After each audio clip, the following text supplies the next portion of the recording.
Hello and welcome to the CNBC TV 18 special. I'm Shereen Bhan. We're coming to you from the PepsiCo headquarters here in the National Capital Region in conversation with D. Shivakumar. Shiv, appreciate you joining us here on CNBC TV 18. Wonderful. Great to see you, Shereen. Good to see you as well. You know, 25 years for PepsiCo in India. You've got, what, about 65 odd plants that you operate out of India. You have about 8 brands that do about 1,000 crore rupees in annual retail sales. How does this market look today to you? Yeah, 26 years actually, Shereen. We started in 89. I would say we've established a huge scale business. We are present across the country through the length and breadth. We are, a lot of people talk about make in India. We source in India, yes. We make in India, we sell in India. We are one of the largest, buyers of potato. We are one of the largest buyers of sugar. One of the largest buyers of rice meal. So a lot to do with the farm community, juices, etc. We actually have benefited from sourcing from India, and equally the farmer has benefited from us both ways. Big journey, totally establishing about 22 brands. Yes. Very large scale business, second to only Hindustan Lever in terms of number of categories we operate in. So very successful journey, and every single brand has been homegrown in India. Okay, there's nothing which is acquired, it's all homegrown brand. So let me ask you about the demand environment, and let me ask you this in the context of what you're seeing for PepsiCo globally. You've just announced your second quarter results in July. There are, of course, concerns as far as the global volatility goes, but on top of that, you've been able to deliver on the margins front, and you've also upped your guidance for the EPS. How does India stack up in comparison to global growth today for you? Indian growth, typically thanks to the GDP growth, etc., for most multinational organizations tend to be good. And I think PepsiCo has performed exceedingly well. And Indra Nooyi's performance with purpose is really going in the right direction and generating, I think, a huge buzz for society. I think the whole concept of being in the society, doing good for society, and transforming the product portfolio into a much more healthier portfolio, I think that agenda is working well. Okay. What does it all mean now in terms of future investments for India? This is, of course, the fastest growing economy at this point in time. What will it mean in terms of Pepsi's plans for India going forward? Yeah, we have announced, I think, in 2013 that we will invest about $5.5 billion into the Indian market. That's the largest investment made by a multinational outside of a share buyback plan. Okay, that's the largest investment.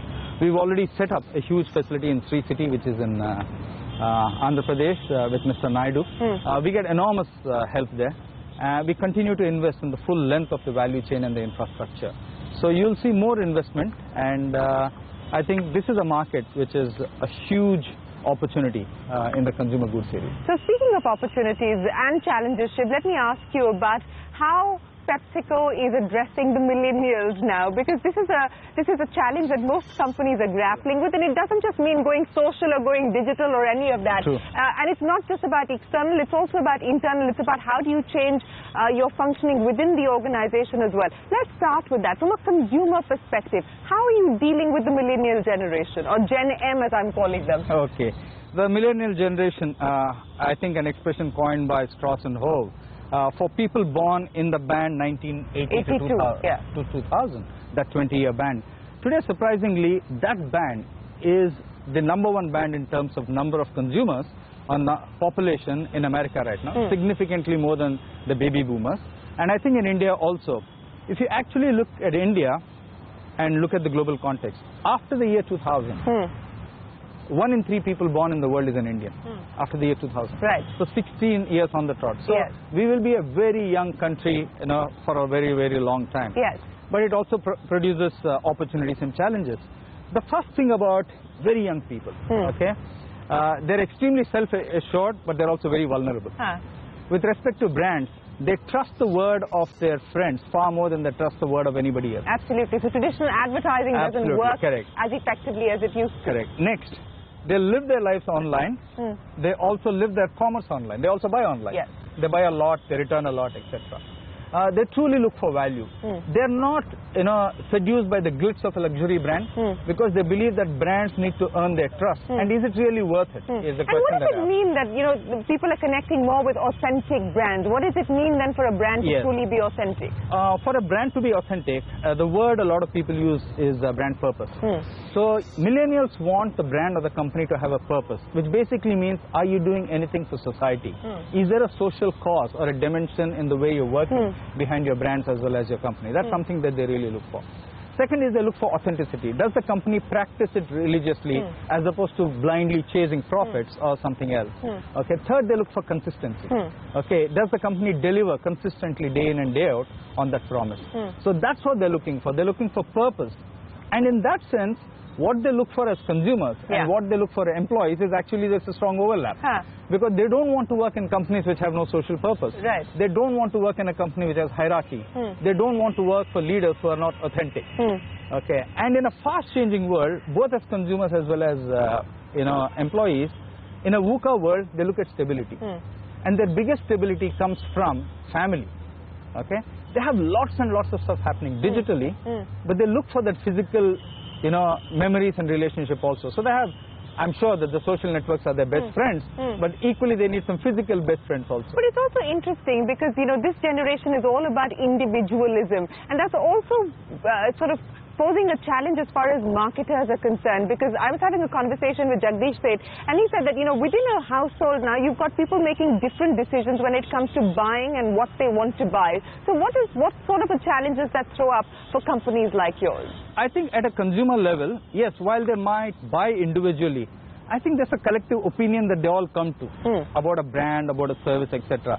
And in that sense, they hunt for knowledge as a community. They might make their individual purchases. Okay. I think the whole concept of ownership versus sharing is something that this generation will teach us. For example, if you ask young people today across the world, would you like to own a car?